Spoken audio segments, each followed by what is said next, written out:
नमस्कार, आपण पाहत आहात आलमगीर न्यूज लाईव्ह 24 बातम्या अहमदनगर जिल्ह्यातील। आज दिनांक 5 ऑगस्ट 2024 सोमवार रोजी जिल्हा पोलीस अधीक्षक कार्यालयात सौ प्रज्ञा मच्छिंद्रनाथ नलावडे यांनी निवेदन सादर केले आहे।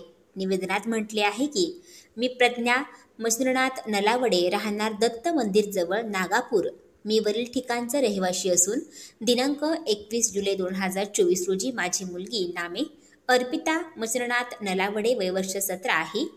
नेहमीप्रमाणे दादासाहेब रुपवते कॉलेज दिल्ली गेट अहमदनगर येथे कॉलेजला गेली होती, परंतु नेहमीप्रमाणे 1 वाजताच्या सुमारास ती घरी येत असते, परंतु ती त्या दिवशी आली नाही। त्यामुळे माझ्या बहिणीने कॉलेजच्या परिसरामध्ये शोध घेतला असता ती मिळून आली नाही। त्यानंतर तिने शहरामध्ये तिच्या मैत्रिणींना संपर्क करून शोध घेण्याचा प्रयत्न केला, परंतु ती मिळून आली नाही। माझी मुलगी अल्पवयीन असून माझ्या मुलीस एका अज्ञात इसमाने फूस लावून पळवून नेले आहे अशी आम्हाला माहिती मिळाली आहे।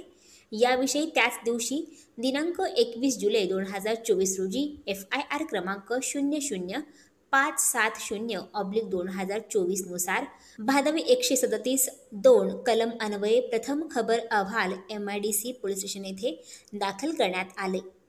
MIDC पोलीस स्टेशन अंतर्गत आमच्या फिर्यादीवर काही कार्यवाही दिसून येत नाही, तरी माननीय पोलीस अधीक्षक साहेबांना विनंती आहे की वरील प्रकरणी आपण प्रत्यक्ष लक्ष घालून माझ्या मुलीचा लवकरात लवकर शोध लावून देण्यात यावा, तसेच माझ्या अल्पवयीन मुलीस फूस लावून पळवून नेलेल्या इसमावर योग्य ती कायदेशीर कारवाई करण्यात यावी अशी विनंती करण्यात आली आहे। नमस्कार, मी योगेश मस्के, राहणार उल्हासनगर कल्याण।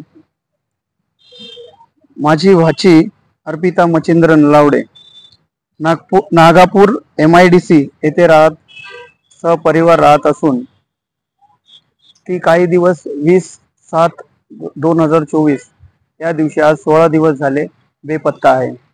आम्ही 21 तारखेला नागापूर MIDC पोलीस चौकीमध्ये FIR दाखल केली आहे आणि तरी देखील आम्ही वारंवार चक्रा मारून आतापर्यंत 16 दिवस झाले काही निष्पन्न झालेलं नाहीये आणि आम्ही माझी बहीण प्रज्ञा मच्छिंद्रनाथ नलावडे हिने वारंवार तिथे बसून राहिली पोलीस स्टेशनच्या बाहेर, तरी देखील आम्हाला सांगण्यात आलं होतं की महाले मॅडम या चौकशी करत आहेत, परंतु त्यांची 4 ते 5 दिवस झाले बदली झाली आणि आणखीन चार्ज कोणाकडे दिलेला नव्हता, म्हणून चौकशी थांबण्यात आली। आता ते चौकशी करणार असं आश्वासन तर दिले, तरी देखील आम्ही इथे SP साहेबांना भेटण्याकरिता आलो होतो। ते आमची विनंती आहे की यांनी आम्हाला सहकार्य करावं आणि माझ्या भाचीचा शोध लागेल अशी अपेक्षा करतो।